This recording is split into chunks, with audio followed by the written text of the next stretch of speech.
అందరికీ నమస్కారం. ఇవాళ మనతో పాటు ప్రముఖ ఆధ్యాత్మికవేత్త, ఆస్ట్రాలజర్ ముల్లపూడి సత్యనారాయణ మూర్తి గారు ఉన్నారు. గురుగారితో మాట్లాడదాం. గురుగారు నమస్కారం. నమస్కారం మణికంఠ గారు. 2025లో మాకు ఎలా ఉంటుందా అని చెప్పి తెలుసుకోవాలని అందరికీ ఉంటుంది. మరి చివరిగా మీనరాశి వారికి 2025లో ఎలాంటి ఫలితాలు ఉండబోతున్నాయి మీ మాటల్లో వివరించండి. మీనరాశి వారికి అందరికీ కూడా శుభాకాంక్షలు. New year, happy new year మీ అందరికి కూడా నాయన. అయితే ఈ మీనరాశి వారంతా కూడా వృత్తి వ్యాపార ఉద్యోగాల్లో రెచ్చిపోతారు.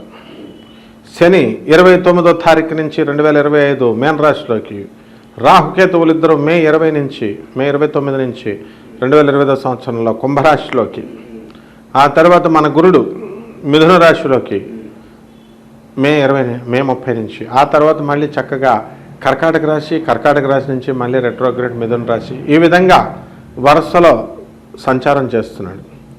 ఈ మిథున రాశి వాళ్ళందరికీ కూడా ఉద్యోగాల్లో డిస్ప్లేస్మెంట్ లేదు. ఎక్కడ వాళ్ళు అక్కడే స్టాచ్యూ జాబులు చేసుకోవచ్చు. జీతబత్యాలు పెరుగుతాయి. పార్టీలు, విందు వినోద కార్యక్రమాలకు తిరుగులేదు. అప్పుల గిప్పుల సంగతి తర్వాత చూసుకుందాం. ఫస్ట్ మాత్రం మాటకి నిలబడేటటువంటి వాళ్ళు. ఆ విధంగా వీళ్ళంతా కూడా అనుకున్నది సాధించే పట్టుదలలో, అనుకున్నది సాధించే విధానంలో ముందుకు దూసుకెళ్ళిపోతారు. తర్వాత ఈ యొక్క మీనరాశి వారు పిల్లలు ఏడిపించుకు తింటారు, చదవమంటే చదవరు. తర్వాత వాళ్ళు ఎలా ఉంటారంటే ఒక గూండాల పిల్లలు, ఒక ప్రముఖుల పిల్లల్ని లేపుకొని వెళ్ళిపోతారు. వీళ్ళ పిల్లలు లవ్ లవ్ లవ్ ఎంకరేజ్ చేస్తున్నారు వీళ్ళు తల్లిదండ్రులు. కాబట్టి వీళ్ళు సరదా కరెక్ట్గా తీరుస్తారనమాట మీనరాశి వాళ్ళ పిల్లలు. అప్పుడు కేసుల చుట్టూ, కోర్టుల చుట్టూ కరెక్ట్గా సరిపోతుంది వీళ్ళకి. వైవాహిక జీవితం ఎలా ఉండబోతుంది మరి? ఏలినాటి శనిలో వైవాహిక జీవితం ఏంటి నా మొహం? కుంభరాశి వాళ్ళకి మీనరాశి వాళ్ళకి వైవాహిక జీవితమే లేదు. అసలు వైవాహిక జీవితం కావాలని రొమాన్స్ రొమాన్స్ రొమాన్స్ అని తిరిగితే కనుక శనీశ్వరుడు ధడేలు అని తంతాడు. ఈ 3 సంవత్సరాలు కుంభరాశి వాళ్ళు, ఈ మీనరాశి వాళ్ళు వీళ్ళంతా కూడా బ్రహ్మచర్యం పట్టించాలా. They should lead an aesthetic life of life. They should believe in this aesthetic life. బ్రహ్మచర్యం పాటించాలి కంపల్సరీ. అందువల్ల పార్టీలు, పబ్బాలు ఇవన్నీ దూరం పెట్టేసి అయ్యప్ప దీక్షలు వేసినట్టు, భవానీ దీక్షలు, అయ్యప్ప దీక్షలు వేసుకుంటూనే ఉండాలి. పేదల దీక్ష అని ఒకటి దీక్ష ఉంటుంది, గొప్ప దీక్ష. దరిద్ర నారాయణ దీక్ష. అది దరిద్రుడే వాళ్ళ సేవ చేసుకోవడమే అన్నమాట వీళ్ళు. అది చేస్తే గ్యారంటీగా సక్సెస్ అవుతారు. ఇక రియల్ ఎస్టేట్ ఏమన్నా మా గురించి ఏం చెప్తారని ఎదురు చూస్తున్నారు. రియల్ ఎస్టేట్ వాళ్ళు ఏం లేవు మీకు. బిల్డర్స్ ఏమన్నా అమ్ముదామండి, ఇంతవరకు ఎక్కువ అమ్మేశారు కదా నాయన. ఇప్పుడు 40 లక్షల ప్లాట్ని 60 లక్షలు చేసి అమ్మేశారు. ఇంకెక్కడున్నాయి డబ్బులు కొనడానికి? ఏలో పడుకోవడమే మీనరాశి వాళ్ళు, ఈ బిల్డర్లు. విద్యార్థుల పరిస్థితి మరి ఎలా? విద్యార్థులు, ఈ స్టూడెంట్స్ వాళ్ళు చదవండి రా నాయన అని తల్లిదండ్రులు మాస్టర్లు చెప్తే ఫోన్ ఒకటి పట్టుకొని అస్తమాను వాట్సాప్లు తల్లిదండ్రులు చెప్పిన మాట వినకుండా ఉన్నందుకు వీళ్ళు ఫెయిల్ అయిపోతారు అంతే, గ్యారంటీ. అందులో డౌట్ లేదు. మళ్ళీ this is a NASA based రిపోర్ట్స్ని బట్టి మనం చెప్పేటటువంటిది. కాబట్టి no deviations will be there, because we will also include this velocity of all the planets. ఇక్కడ ఎవరైనా మన వీడియో చూస్తున్నటువంటి సైంటిస్టులు, ఇంజనీర్లు, డాక్టర్లు, astrologers, world famous astrologers, English, Hindi అని ఉంటారు కదా, వాళ్ళకి అసలు ఈ వెలాసిటీ చెప్పక్కర్లేదు. వెలాసిటీ నేను చెప్తాను, యూనిట్స్ చెప్పమని చూద్దాం వాళ్ళని దేంతో కొలుస్తారు. కాబట్టి మీనరాశికి మనం చెప్పినట్టే జరుగుద్ది.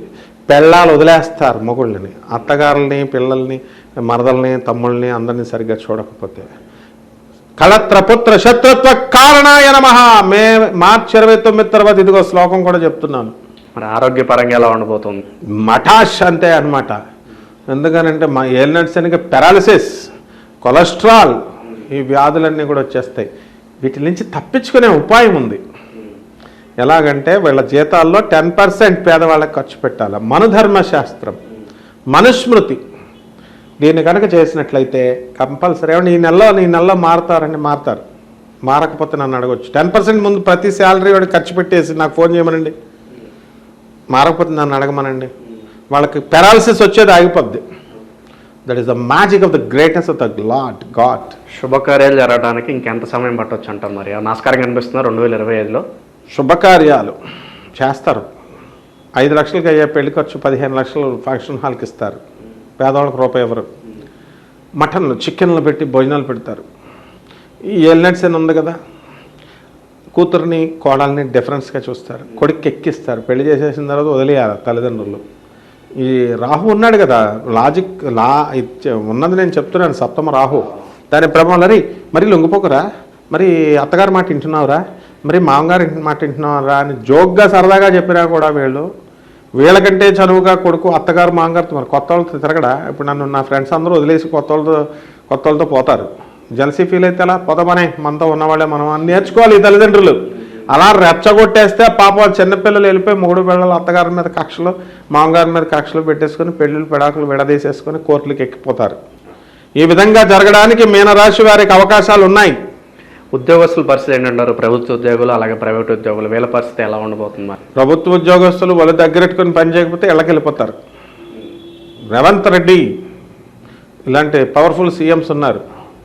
సో శని మనకి షష్ఠ స్థితిగతుడై ఉండడం వలన శత్రువులు పోతారు. శత్రువుల బాధ ఒక్కటే ఉండదు వీళ్ళకి, లాభాలు మిగతా అన్నీ బొక్కలే అన్నమాట.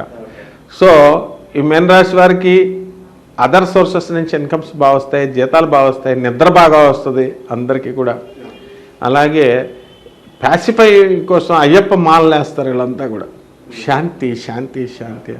ఏళ్ళనాటి శని జరుగుతుంది కాబట్టి ఇంకా మెరుగైన ఫలితాలు పొందటానికి మరి మీనరాశి వారు ఎటువంటి పరిహారాలు చేసుకుంటే బాగుంటుంది అంటారు? సంవత్సరం అంతా చేసుకోవడానికి వీలుగా ఏదన్నా పరిష్కార మార్గాలు తెలపండి.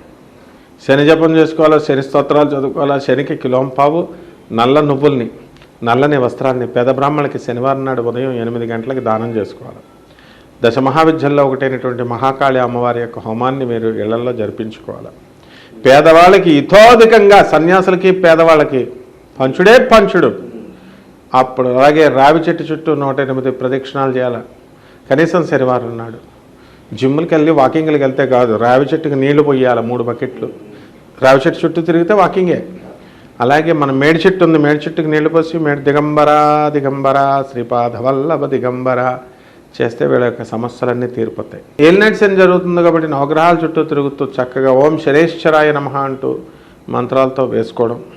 శనివారం నల్లని వస్త్రాన్ని వేసుకొని అయ్యప్ప స్వామి మాలలు వేసినటువంటి వాళ్ళల్లో అయ్యప్పని చూసుకోవాలి. అయ్యప్ప స్వామి మాలలు వేసినటువంటి వాళ్ళు నలుపు రంగు ఏ విధంగా వేస్తే కళకళలాడుతూ ఉంటారో ఆ విధంగా వీళ్ళు శనీశ్వర దీక్షలాగా చక్కగా శనివారం ఇంకా మనసులో ఇంకెవరు ఉండకూడదు, శనీశ్వరుడే ఉండాలి. జగద్గురువు శనీశ్వరుడు. ఓం శనైశ్చరాయ నమః, ఓం శనైశ్చరాయ నమః అంటూ జపం చేసుకొని నూనె వేసుకోవచ్చు. నల్ల నువ్వుల్ని కిలోంపావు నల్ల నువ్వుల్ని దానాలు చేయాలి. నువ్వుల ఉండలు తయారు చేసి పేద ప్రజలకు చేయాలి. ఇవన్నీ టెంపరీ, 100 రూపాయలు 50 రూపాయలు అయిపోయే రెమెడీస్ ఇవి. కానీ మనం అడిగేది 1 కోటి రూపాయల రెమెడీస్ అడుగుతాం. కాబట్టి మా శాలరీలో 10% అనేది చాలా ముఖ్యం అనమాట. మన ధర్మశాస్త్రం ఇచ్చేస్తే బ్రహ్మాండంగా వీళ్ళ కోరికలు తీరిపోతాయి.